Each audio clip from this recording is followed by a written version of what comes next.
Hello my soul family, कैसे हो आप सब? हो गए था बच्चे, हो गए मस्त, हो गए अपनी लाइफ में बहुत ग्रो कर रहे होगे। जो मेरे व्यूअर्स पहली बार मेरी फैमिली का हिस्सा बनने के लिए आए हैं टैरो एकता 1111 का, तो प्लीज़ मेरे चैनल को लाइक सब्सक्राइब करके बेल नोटिफिकेशन ऑल कर दीजिएगा ताकि मेरे वीडियोस डायरेक्टली आप तक पहुंच पाएँ गाइस, ठीक है ना। और जो पहले से ही इस फैमिली का हिस्सा है उनको बहुत बड़ा वाला थैंक यू गाइस। तो चलिए हम देखते हैं अभी शाम को आपके पर्सन किस एनर्जी में थे।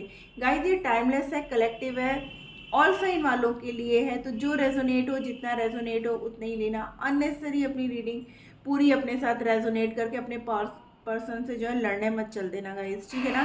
जिनको पता है कि आपके पर्सन की लाइफ में कोई थर्ड पार्टी है, they will take only for the third party, otherwise मत सोचना थर्ड पार्टी में कोई पर्सन है, उनका कैरियर भी हो सकता है गाइस, ठीक है ना। तो चलिए मैं कार्ड शफल करती हूँ, आप अपने पर्सन को याद कर लो, उनकी अच्छी अच्छी मेमोरीज को याद करो।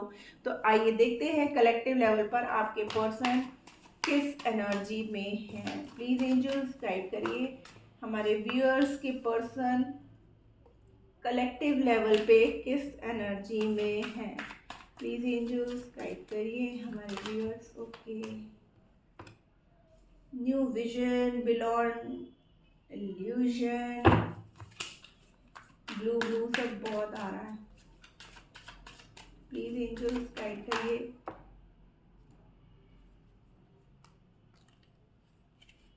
अरे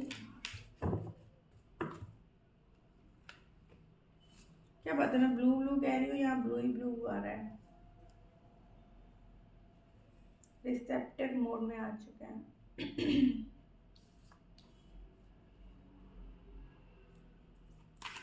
कलेक्टिव लेवल पर हमारे व्यूअर्स के पर्सन, वाओ सेलिब्रेशन।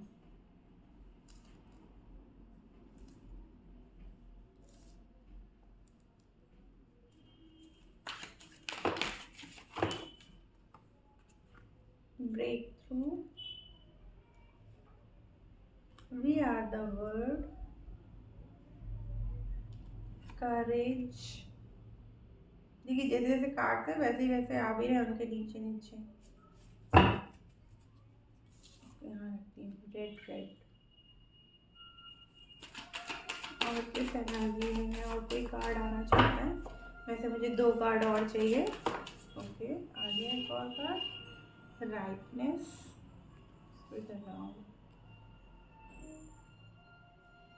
अगेन कोई ब्लू आएगा तो उसके नीचे लगा दूंगी।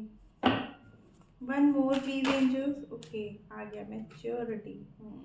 देखो एक जैसे ही कार्ड्स आए guys, and the master, comparison. Okay, तो गाइस आपके पर्सन जो है ना एट प्रेजेंट, जो अब आप लोग का ये चला है ना सेपरेशन पीरियड, नो कांटेक्ट, ठीक है ना, या ऑन ऑफ सिचुएशन जो भी आप लोगों की चल रही थी ना गाइस, तो आपके पर्सन अब ना इस इल्यूजन से बाहर आने वाले हैं। क्यों?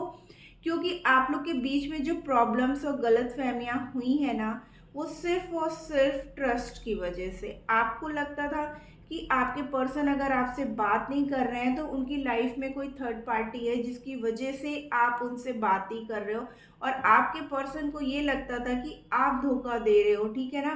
क्यों? क्योंकि क्या कहते हैं, थर्ड पार्टी ने ना उनकी माइंड में इतनी बातें डाल रखी थी कि उनके चारों तरफ ना एक अलग सी दुनिया क्रिएट कर दी थी उन लोगों ने, ठीक है। चाहे वो उनकी फैमिली हो या फ्रेंड्स हो या थर्ड पार्टी, अगर किसी के पर्सन की लाइफ में उनके हस्बैंड वाइफ या कोई भी हो सकता है, ठीक है ना। तो उन्होंने जो कहानियां बना करके आपके पर्सन के माइंड में डाला था ना, कि नहीं वो सामने वाला आपको धोखा दे रहा है, आपको चीट कर रहा है, आपकी वहाँ पे कोई ग्रोथ नहीं है, आपसे वो बात करता है वो तो कईयों से भी बात करता है, जो रिश्ता आपके साथ है वो किसी और के साथ भी है, वो पर्सन आपके लिए ठीक नहीं है। तो जो ये भ्रम जाल जो बना रखा था ना उनके चारों तरफ, तो इसी की वजह से क्या हुआ कि आप लोग के बीच में धीरे धीरे दूरियां आनी शुरू हुई, गलत फहमियाँ इतनी क्रिएट हो गई आप लोगों के बीच में, पैसों को लेकर के आप लोग के बीच में हो गई गलत फहमियाँ। तो आपको ये लगने लगा कि आपका पर्सन सिर्फ और सिर्फ आपके साथ माइंड गेम खेल रहा है, और धोखे दे रहा है। और सेम कंडीशन आपके पर्सन को लग रहा था कि जो बातें उनको कानों में भरी जा रही थी, उनको मतलब गाइड किया जा रहा था गलत वे में, तो उस वजह से उनको ये लग रहा था कि आप उनके साथ गलत चल रहे हो। दोनों लोग एक दूसरे से क्लैरिटी करने की बजाय जब क्लैरिटी करने भी आते थे ना, तो आप लोगों के बीच में लड़ाइयाँ हो जाती थी, ठीक है ना, कि तुम गलत, तुम गलत, तुम गलत, तुम गलत, ऐसे सब बातें आप लोग के बीच में होने लगी। और इस वजह से आप लोग के बीच में ना एक दूरियां क्रिएट हो गई। आप लोग नो कांटेक्ट सिचुएशन में चले गए आप लोग। लेकिन प्यार इतना गहरा था ना, कहते हैं ना कि जैसे बिल्डिंग की फाउंडेशन मजबूत होती है, तो कुछ भी होता है, तूफान आता है तो लोग छितर बितर होते हैं, बिल्डिंग ऐसे ही खड़ी रहती है। तो वही था कि आप लोग का प्यार इतना मजबूत था कि आप लोग जरूर अलग हुए, आप लोग फिजिकल जरूर एक दूसरे से अलग हो गए, बट सोल लेवल पर आप लोग कनेक्ट रहे, ठीक है ना। जब आपके पर्सन धीरे धीरे चीज़ों को समझने लगे, तो और इस भ्रमजाल से वो बाहर आने लगे, जब उनको लगा कि नहीं, उनके सामने जो है ना एक अलग ही सीन क्रिएट किया गया, उनको गलत फहमी के शिकार हुए, उनको जो है ऐसा नहीं करना चाहिए था। क्योंकि जो कहते हैं ना कि पाप का घड़ा ज़्यादा दिन तक आप भर नहीं सकते, वो फटता ही है कभी ना कभी।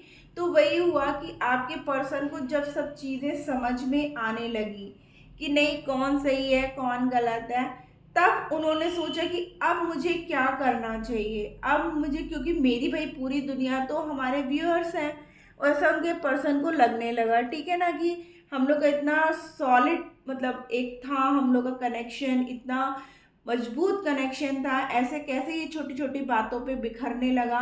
तो वो जो है दूसरे ढंग से फिर सोचने लगे, फिर वो रिसेप्टर मोड में आ गए, मतलब यूनिवर्स को अलाइन करने लगे, मेडिटेशन वगैरह करने लगे, ठीक है ना। अपने चक्रास जो इम्बैलेंस हो गए थे इन भ्रमजालों की वजह से, तो उन्होंने फिर डिवाइन पे अपने आप को सरेंडर कर दिया, उनकी पूजा प्रार्थनाएं आपसे अलग होकर के वो सिर्फ और सिर्फ यही सब करने लगे।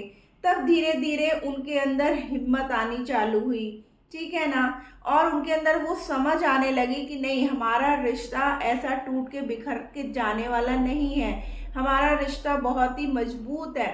तब उनके अंदर जब हिम्मत आई ना, तब वो आपकी तरफ बढ़ने लगे। जब उन्होंने सबकी सुनना बंद कर दिया और अपना सेल्फ डिसीजन लेना स्टार्ट कर दिया, तो उनको यही लगा कि हमारा रिश्ता एक फ्रूटफुल रिश्ता है और इस रिश्ते में ही खुशियां हैं और कहीं वो खुशियां हैं ही नहीं। तो आपके पर्सन ने अपनी वो हिम्मत दिखाई और समझदारी के साथ आपकी तरफ बढ़ने का उन्होंने मन बना लिया। आइए देखते हैं और क्या है। प्लीज़ एंजल्स गाइड करिए और क्या चल रहा हमारे व्यूअर्स के मन में, व्यूअर्स के पर्सन, सॉरी व्यूअर्स के मन में नहीं, व्यूअर्स के पर्सन के मन में और क्या चल रहा। ओके, जो भी उनका ईगो एटीट्यूड आ गया था ना उनके अंदर, उसको उन्होंने ख़त्म करने की कोशिश की कि नहीं, मेरे पर्सन से मैं बहुत प्यार करता हूँ, मैं अपना ईगो एटीट्यूड ले करके उसके सामने नहीं बढ़ना चाहता हूँ, मैं अब उसके साथ एक नई शुरुआत करना चाहता हूँ, क्योंकि हमारे रिश्ते में सिर्फ और सिर्फ खुशियाँ आएंगी तभी। अगर हम ऐसे डील करते रहेंगे एक दूसरे से, तो हमारे रिश्ते में वो खुशियाँ नहीं आ पाएंगी। और क्या था भाई, क्यों? क्योंकि आप वो परफेक्ट लेडी हो उनकी लाइफ की, जो उन्हें सब कुछ दे सकता है, एक फैमिली, हैप्पीनेस, केयरिंग, पैम्परिंग, प्यार, जैसा और जिस रूप में भी वो चाहते हैं, वो सब सिर्फ और सिर्फ आप उन्हें दे सकते हो और कोई नहीं।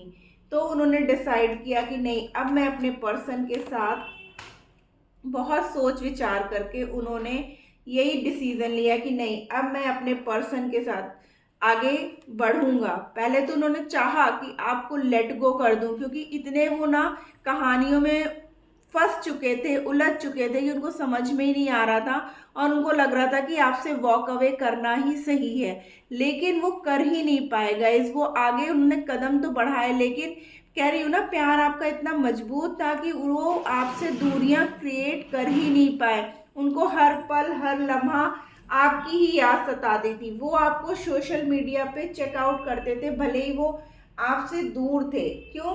क्योंकि वो आपके साथ अब एक सॉलिड कमिटमेंट, मैरिज, ठीक है ना, ऐसा सब चाहते हैं गाइस। आपके साथ देखिए कार्ड क्या है, अ हैप्पी फैमिली, ठीक है ना, यहाँ पे भी सेलिब्रेशन का कार्ड है, फ्रूटफुल रिजल्ट है। अब वो इस रिश्ते में एक बैलेंस चाहते हैं गाइस, ठीक है ना, अब एक बैलेंस चाहते हैं वो इस रिश्ते में। जिस बैलेंस की कमी थी, जिसकी वजह से आप लोग के बीच में दूरियां आई, जो भी इश्यूज आप लोग के बीच में चल रहे थे, वो अब खत्म कर देना चाहते हैं। अब वो थर्ड पार्टी से बिल्कुल कट ऑफ कर देना चाहते हैं। वो आपके लिए बहुत ज़्यादा पैशनेटेड भी हैं, वो आपसे मैरिज करना चाहते हैं और अपनी हैप्पी फैमिली वो आपके साथ देख रहे हैं गाइस, ठीक है ना। क्लेम करिए गाइस इस एनर्जी को, बहुत ही प्यारी एनर्जी है कि आपके पर्सन अब अपने भ्रमजाल, थर्ड पार्टी की कहानियां सबसे वो बाहर आ रहे हैं, आपके साथ एक नई शुरुआत करते हुए नजर आ रहे हैं। अभी तक जो वो अपने ईगो एटीट्यूड से डील कर रहे थे, वो भी वो ख़त्म करना चाहते हैं। अब वो समझदारी से इस रिश्ते में आगे बढ़ना चाहते हैं और अपने रिश्ते को एक नाम देना चाहते हैं, एक पहचान देना चाहते हैं। अब वो किसी की परवाह नहीं करना चाहते हैं, ना वो अपनी फैमिली को देखना चाहते हैं, ना वो अपने फ्रेंड्स की सुनना चाहते हैं। अब वो किसी की नहीं सुनना चाहते हैं, क्योंकि अब उनके अंदर वो समझ आ चुकी है कि कौन उनके लिए सही है और कौन उनके लिए गलत था गाइस, ठीक है ना। देखिए नीचे से भी यही कार्ड आ रहा है कि सब कुछ होते हुए भी ना उनको लग रहा था कि कुछ नहीं है उनके पास। आइए देखते हैं यूनिवर्स क्या गाइडेंस दे रही है हमारे व्यूअर्स को। प्लीज़ एंजल्स गाइड करिए हमारे व्यूअर्स के लिए, यूनिवर्स की गाइडेंस क्या है। ओह माय गॉड, कार्ड तो बिना नीचे गिरे होती नहीं है मेरी reading. What do you need to release? Universe आपसे कह रहा है कि आप खुद देखो हमारे व्यूअर्स को क्या रिलीज करना चाहिए।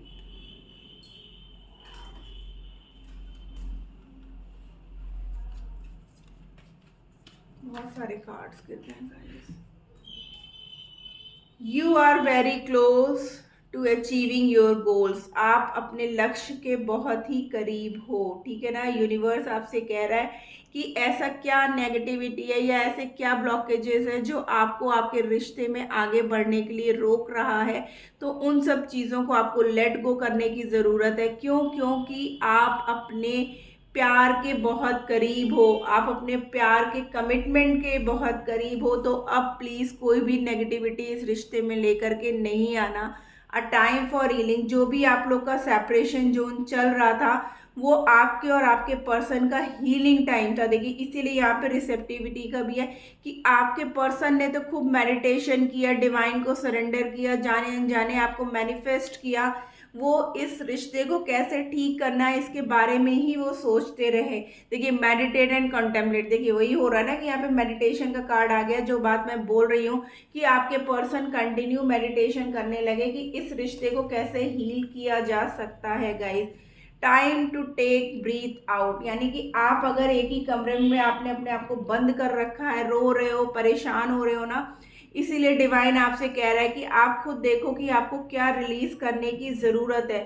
वो नेगेटिविटी, नेगेटिव थॉट्स कि मेरे पर्सन मुझे धोखा दे रहा है, मुझे चीट करके चला गया, तो ये सब चीज़ें आपको रिलीज़ करने की ज़रूरत है। क्योंकि जाने अनजाने अगर आप इसी तरीके की चीज़ों को बोलते रहोगे तो आप उस चीज़ को मैनिफेस्ट करोगे, बल्कि आपके पर्सन जो है ना आपको मांग रहे थे दिन रात, जाने अनजाने, ठीक है ना। ब्रिंग लव, मेरी बात क्लैरिफाई हो रही है कार्ड्स के थ्रू गाइज, मैंने तो कार्ड्स देखे भी नहीं, ठीक है ना। ब्रिंग लव इनटू सिचुएशन, आपसे यूनिवर्स यही कह रहा है कि आप इस सिचुएशन में जो भी टफ साइकिल आप लोग के बीच में चल रही थी ना, तो आप अपने रिश्ते पे शक मत करिए, ट्रस्ट बनाए रखिए और अपने रिश्ते में प्यार लाने की आपको ज़रूरत है। क्योंकि अब आपके पर्सन जो है पूरी तरीके से हील हो करके आपकी तरफ आ रहे हैं।